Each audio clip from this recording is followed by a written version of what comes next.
Adolfo Campos, ótima semana para você, tudo bem? Para você também, tá tudo bem, Luciano? E você, Jajá? Boa tarde, Adolfo, tá tudo tranquilo? Tudo bem? Tudo bem. Oi, gente, boa semana aí para todo mundo, tudo bem com o Vila, tudo desagradável com o Goiás e o Atlético, uma surpresa muito agradável. Nós vamos falar dele daqui a pouco, sabe por quê?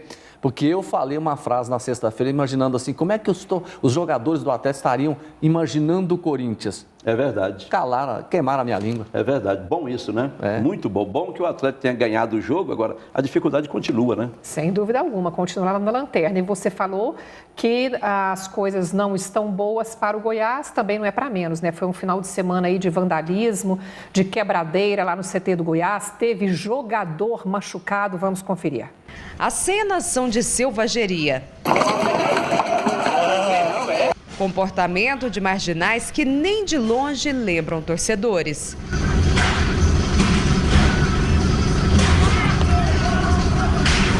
Não é porque o time tá mal que tem que ficar quebrando tudo, né?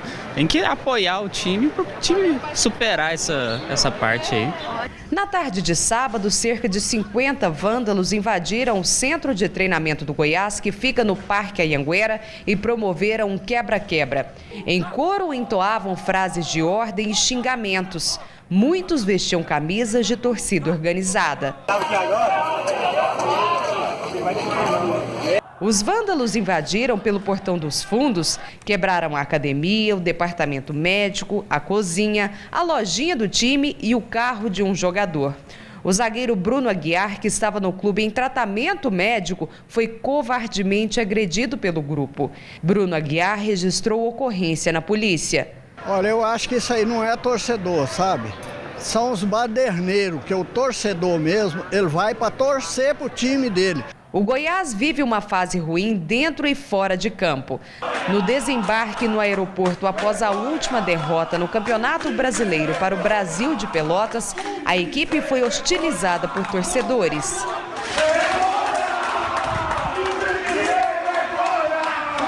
Sob risco de rebaixamento, Sérgio Rassi renunciou à presidência do clube. Marcelo Almeida assumiu. O técnico Argel Fux foi demitido e substituído por Silvio Criciúma. O Goiás está na 16ª posição da tabela, bem próximo à zona de rebaixamento, com apenas 25 pontos conquistados em 22 jogos.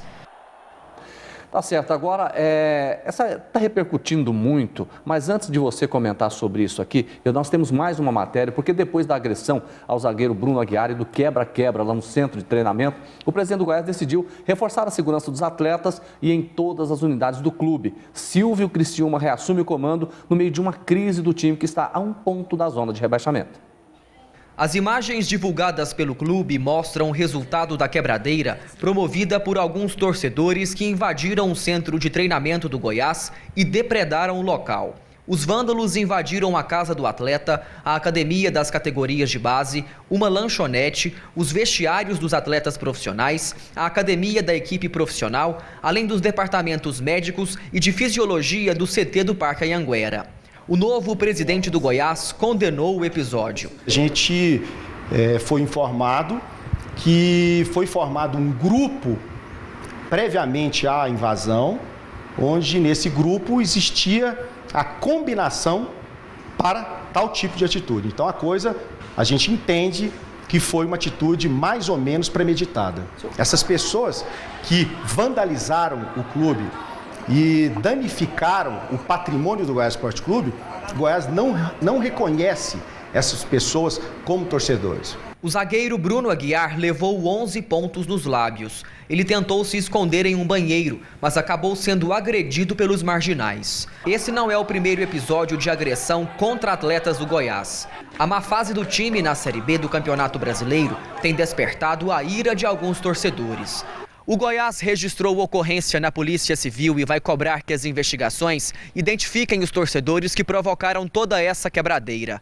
Em relação à proteção dos jogadores, a presidência vai contratar seguranças profissionais para acompanhar os atletas e toda a comissão técnica.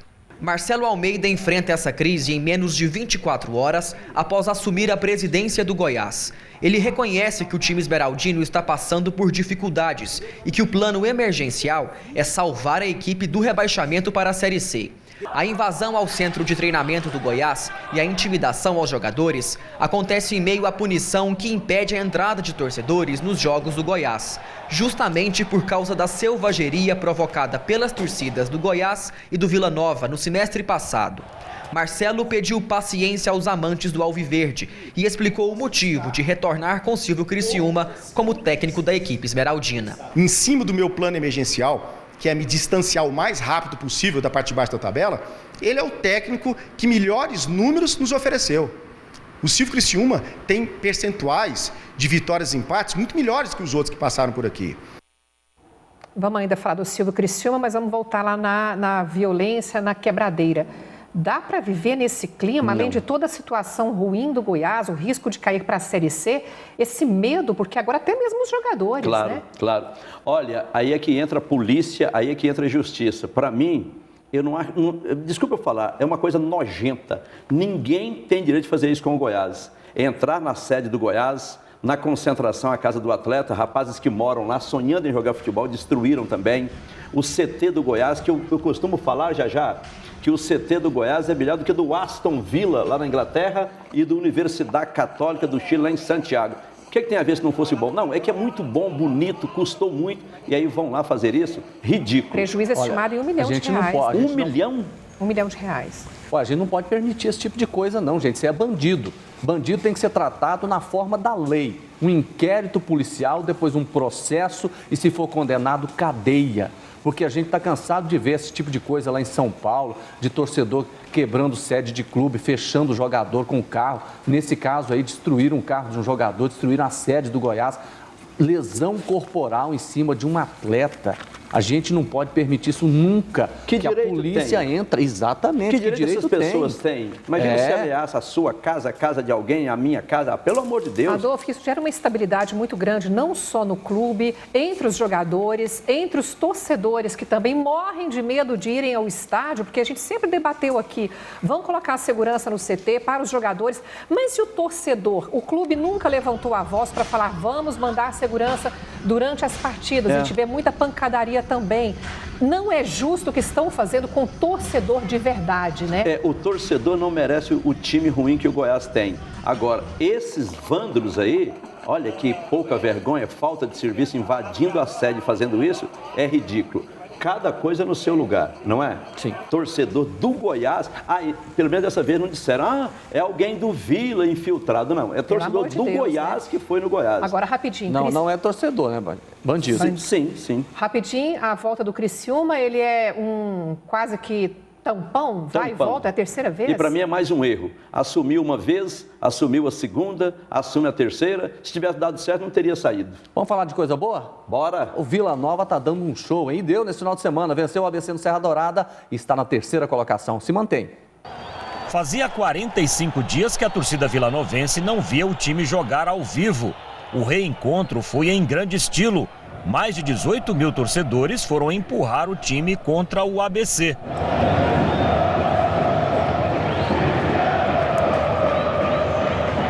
O jogo foi assim. O time de Natal, que vinha de 3 derrotas seguidas, se fechou numa retranca daquelas. O Vila teve dificuldade para furar o paredão do adversário. Tanto que a única finalização aconteceu só aos 26 minutos. Mas Matheus Anderson jogou para fora. O melhor momento do ABC foi aos 29 minutos, na parada técnica. Um tempinho para se hidratar e espantar o calorão. Mas a equipe do Nordeste continuou em seu campo de jogo apenas se defendendo. Aos 39, não fosse a trave, o Vila teria aberto o placar. Mas isso só aconteceu no finalzinho do primeiro tempo. Alípio trombou com a defesa do ABC e caiu na área. O árbitro marcou pênalti. Alain Mineiro cobrou bonito e marcou. Vila Nova 1, ABC 0. No segundo tempo, a equipe de Natal até esboçou uma reação, mas não deu resultado. Tanto que foi o Vila que ampliou. Alain Mineiro iniciou a jogada no meio de campo. Moisés não conseguiu finalizar. A bola terminou nos pés de Alípio, que marcou o segundo do Tigrão. Final, Vila Nova 2, ABC 0. O torcedor vilanovense tem mesmo o que comemorar. Além de vencer, o Tigrão se mantém no G4. O time só volta a jogar no próximo dia 4 de setembro, fora de casa, contra o Guarani. De todos ali, é o time que mais permaneceu aí no G4? Dos 20, desde que começou o campeonato, quem mais esteve lá no grupo dos 4 melhores? O Vila. Não foi o Inter, não foi o América Mineiro, quem mais esteve lá foi o Vila. E a vantagem dele agora lá para o 5º colocado é boa. Se ele perder dia 4, segunda-feira de noite, lá em Campinas para o Guarani, ele não sai do grupo dos 4. Não sai. Olha só, veja bem, o Vila tem 38, o 5º, que é o Paraná, tem 34. Agora o Guarani está ali em 8º, mas está beliscando, hein? Ele está querendo ver o Vila Nova, mordendo o Vila, assim, comer ele inteiro, comer vivo. E falar em morder... Como... Porque ele veio aqui e o Vila comeu ele aqui. Bateu ele aqui, né, Lu? Vamos falar assim. Falar em morder, o Juca que furou hoje na CBN lembrou, né? O homem mordeu o cachorro, assim como você fala, a banana comeu o macaco, no caso do Atlético. Isso é uma moda do Tião Carreiro, com o Pardinho. Fala, só falta a banana comer o macaco. Você pensou, pelo menos assim, que o Atlético poderia fazer isso? Eu não devia, mas vou te ajudar. Sim. Que nem professor Raimundo lá com aquele Rolando Lera, aquele povo. Eu não pensei, o Marcos, que foi o cara que pegou tudo, não pensou. Eu penso que ninguém pensou nisso. Vamos ver então, essa vitória improvável. Foram 2 derrotas seguidas em casa pelo mesmo placar de 1-0 e para times que estão na zona de rebaixamento. Primeiro, o Corinthians perdeu para o Vitória. Agora, neste sábado, para o Atlético Goianiense. Mantém a liderança com 50 pontos, mas reduziu um pouco a distância para o segundo colocado, o Grêmio. Só que os gaúchos têm uma partida a menos, já que o jogo contra o Sport foi adiado para o próximo sábado. Se vencer, o Grêmio fica a 7 pontos da liderança. E o Atlético, hein? Antes de seguir para o duelo, prometeu surpreender o líder e cumpriu a promessa. O gol desta inesperada vitória saiu da cabeça do zagueiro Gilvan. Uma verdadeira zebra. O Atlético continua na lanterna com 18 pontos e reduziu a distância para o Vitória. Será que dá para sonhar em ficar na Série A? Antes desse sonho, eu quero fazer só um levantamento aqui. O Corinthians, as únicas 2 partidas que ele perdeu em casa, por 1-0, por times que estavam lá na zona de rebaixamento. Estavam na zona de rebaixamento. O Vitória e o Atlético, né? O Corinthians foi o seguinte, Lu, para você ficar mais tranquilo, é aquele rapaz bonito, estilo nós, assim, Brad Pitt, e aí chega um Cid Ramos, toma uma namorada dele. Passa um pouquinho, chega Humberto vai dar, e toma a namorada dele e falou, o que que tá pegando, meu pai do céu? Ave Maria. Vamos lá para o seu Botafogo, que venceu o Bahia e encostou no G6. No Clássico Paulista, Palmeiras vence de goleada e mantém o São Paulo na zona de rebaixamento. Vamos aos gols. O Santos, terceiro colocado, empatou com o Cruzeiro no Mineirão. Bruno Henrique fez 1-0 para o Peixe. Lucas Silva lançou e Rafinha se esticou todo para empatar para o Cruzeiro. Final, Cruzeiro 1, Santos também 1. O Flamengo venceu o Atlético Paranaense num confronto direto por uma vaga na Libertadores. Diego aproveitou a rebatida do goleiro e abriu o placar. William Arão, num lindo sem pulo, marcou mais um para o Flamengo. Ficou assim, Flamengo 2, Atlético Paranaense 0. Em Salvador, o Bahia perdeu para o Botafogo no jogo das cabeçadas. Roger de Costa para o gol, tocou por cima do goleiro e fez 1-0. 3 minutos depois, Renner Júnior, com inveja de Roger, empatou do mesmo jeito. Só que nos acréscimos, Bruno Silva cabeceou forte entre os dois adversários e deu a vitória ao Botafogo. Também por 2-1, o Atlético Mineiro derrotou a Ponte Preta em pleno Moisés Lucarelli. Léo Ramalho abriu o placar para a Ponte. No segundo tempo, o Galo virou. Elias, em um toque esperto, empatou. E Otero, num golaço de falta, cheio de curva, marcou o gol da vitória mineira. Ponte Preta 1, Atlético Mineiro 2. Palmeiras e São Paulo. Logo no início do clássico, Marcos Guilherme fez 1-0 para o São Paulo contra o Palmeiras. Mas o Verdão virou com 2 gols de William. O segundo foi um golaço. Hernanes empatou para o tricolor. Mas Kenner com esse lindo chute. E o jogador Johan fecharam o placar. Palmeiras 4, São Paulo 2. Tá aí, vamos direto para o abraço.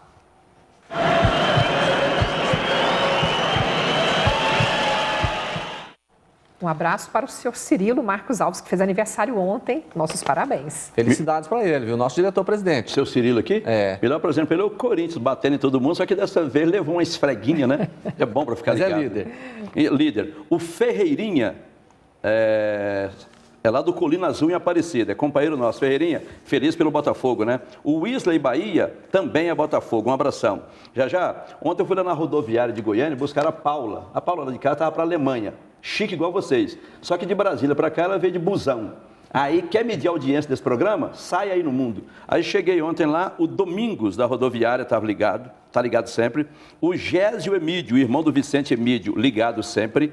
O Daniel Santos é daquela loja Avenida, lá da rodoviária, também vendo a gente. E para fechar, o Osmar nós pediu, manda um abraço para o Vicente Boleiro, que é lá de Bela Vista, é Vila Nova e gosta de todos nós. Tá certo, hoje é aniversário da Kátia Simões, parabéns, aniversário também da Ohana Cordeiro.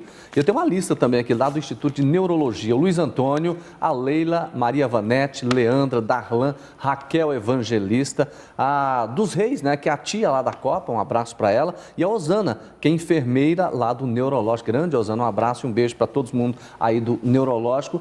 Um abraço, boa tarde para o senhor, mas o senhor está de volta aqui, viu? Amanhã é terça-feira, a gente volta, né, Luciana? Se Deus quiser. Vocês continuam até uma e coisica, né? 1h05, 1h10. Eu vou ver vocês em casa. Faça isso, Adolfo.